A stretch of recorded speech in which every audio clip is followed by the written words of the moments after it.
In 1/2 mile, turn left on I-45 East.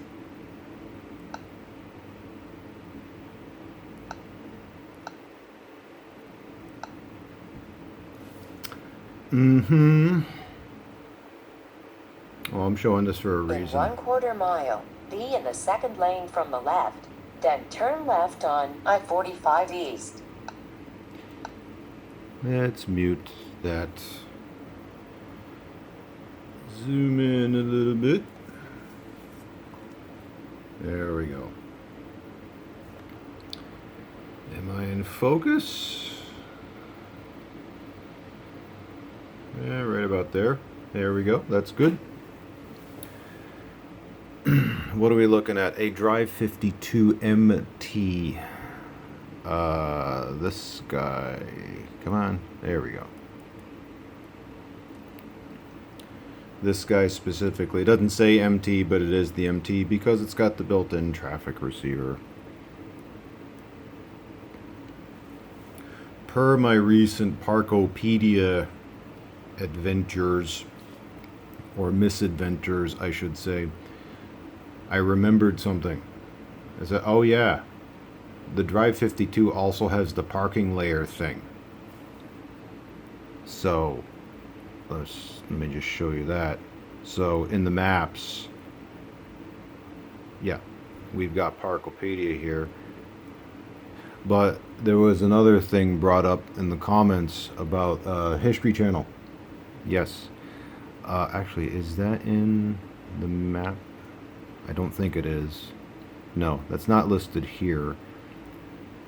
But in settings, map layers, there it is. Now, History Channel was something that was taken away.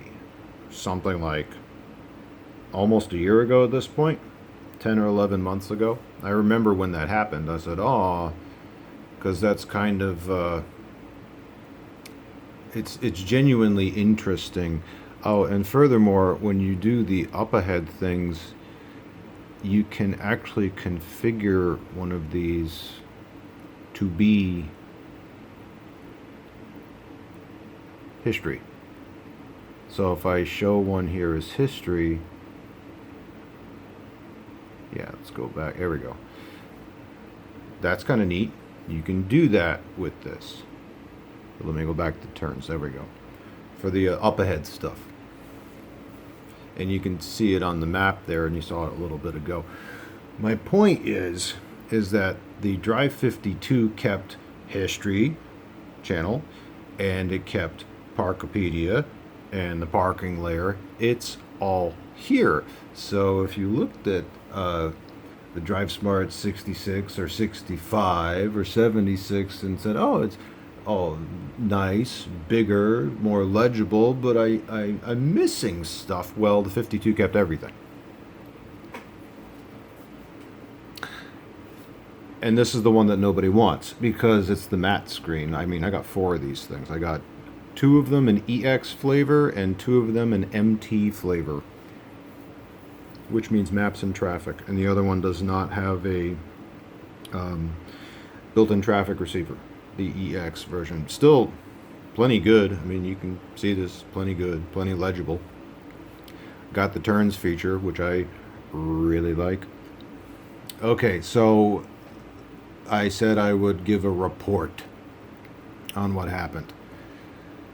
Yeah. Okay, so here's what happened with the DriveSmart 66 in an attempt to get Parkopedia get Parkopedia into it. Long story short, didn't happen, but I have to explain the process of all that I did.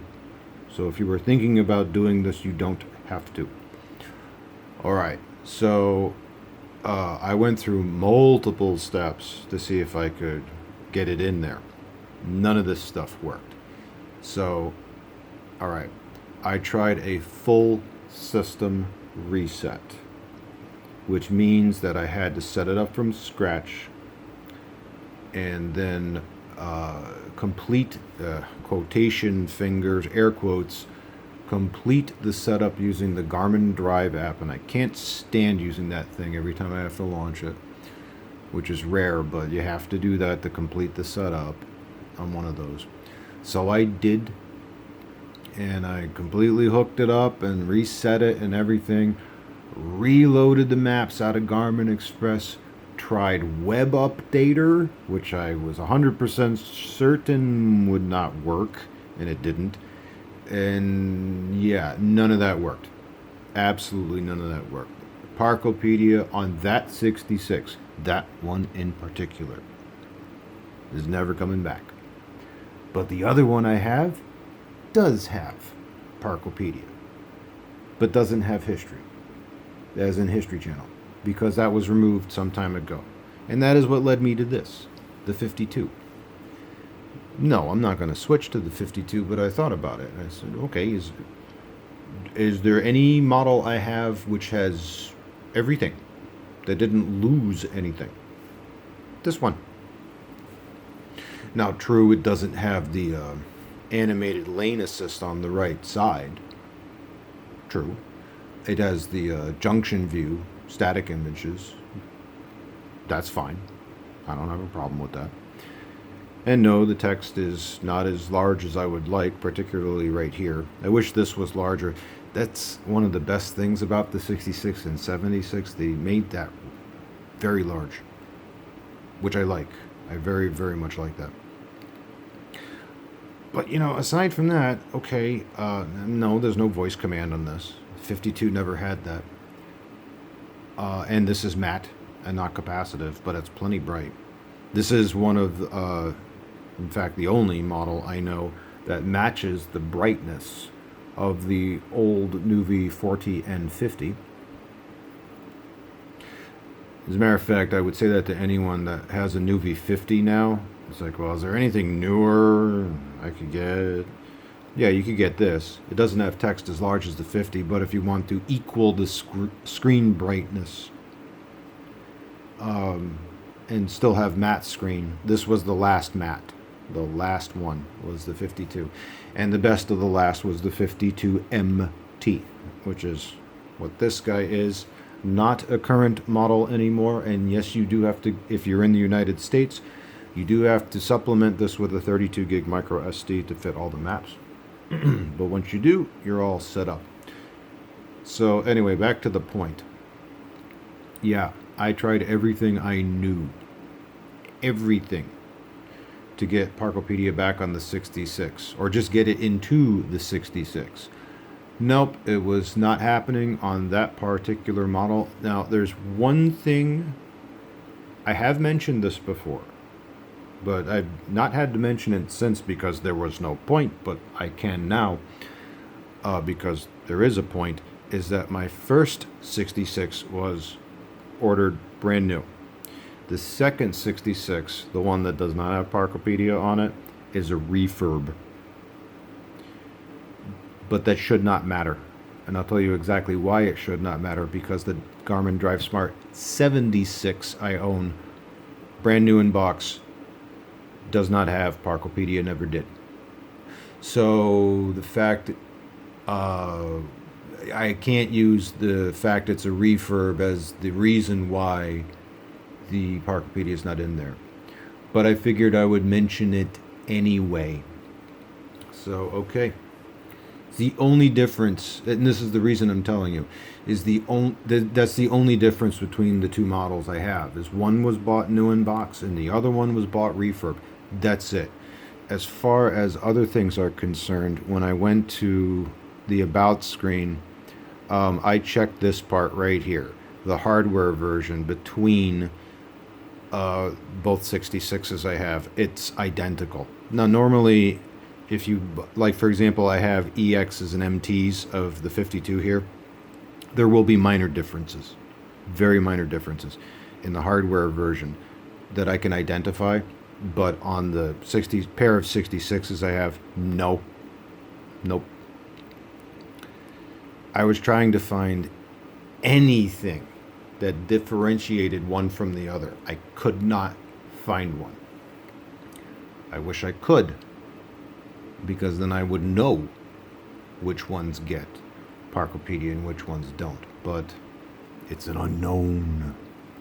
I do not know. It kind of sucks. And the last thing I'll say about it, because I don't know if there's anything more to say, and the Parkopedia is not something vital. Excuse me. It's not a vital feature. It's not a must-have feature. Not anything of the sort. Now, with the History Channel thing, I know why that went away is because the license Garmin had with History Channel had expired. That one I understand. The Parkopedia thing, however, on Parkopedia.com, there's even a section of the site that says, hey, we provide data to Garmin. So that license is not expired. So I can't even... yeah. I was desperately looking for an explanation. Why some models keep Parkopedia and why some others don't. I don't have one. Again, kind of sucks. But like I was saying, it's not... Parkopedia is not a vital feature of it. A vital feature. It's not must-have. It's nice to have. Nice to have.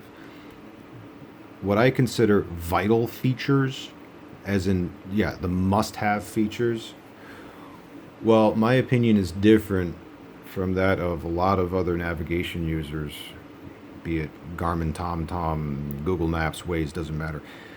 My opinion is that I need turns, I need this, and I need up-to-date maps, and I need the current street at bottom, and that's pretty much it.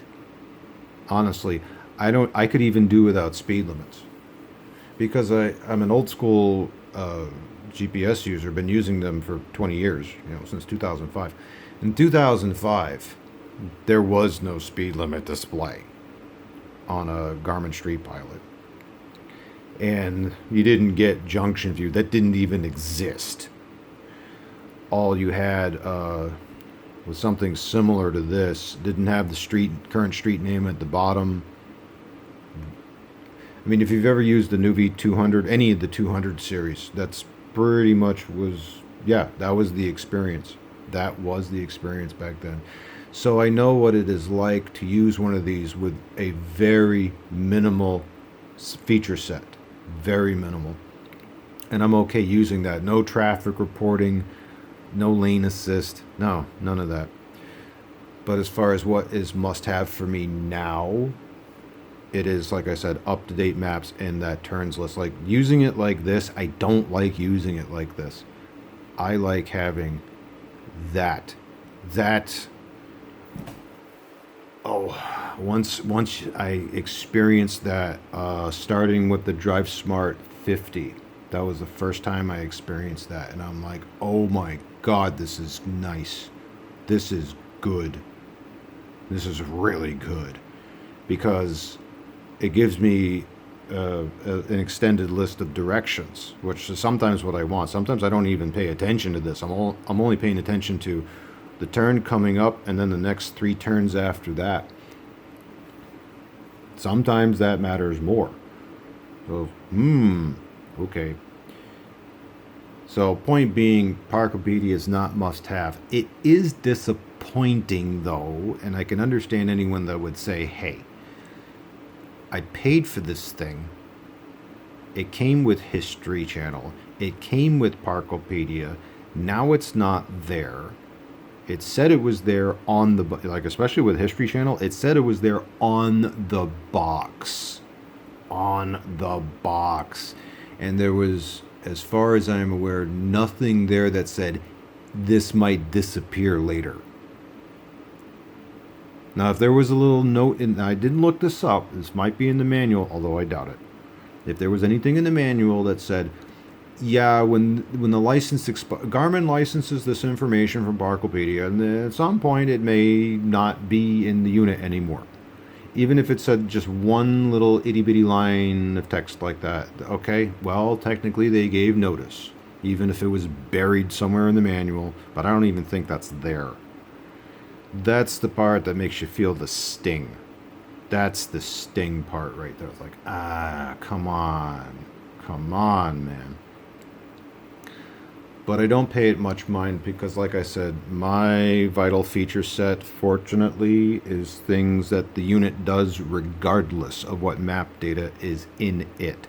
So even if I go and use my maps, if I decided to use, because I got them, I don't have them enabled right now, but if I use my own maps,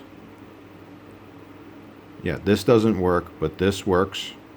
I need the street at bottom. This works, and the turns list works. It all works. Because it is not dependent on the map data. It doesn't matter what map data is in it, as long as it's got something. This, and this will all work. Just the speed limit's not there and the traffic reporting doesn't work anymore when you use OpenStreetMap. So those are my priorities, and I would recommend that for anyone else, is that for your navigation priorities, yeah, concentrate on what matters. If you had Parkopedia and lost it, ask yourself a question. Did you ever use it? Well, I didn't. And I doubt anyone did. I doubt it. If you know what? I'll say this. If you did. If you watched this video this far, did you ever use Parkopedia even once? Like, I mean, on a real road trip to, like, in a city environment, which is where you'd see it most. Did you ever use it? And if you did, was it any good? And was it accurate? I'd be interested to know. So, anyway, that was my misadventures with the whole Parkopedia debacle. See y'all later.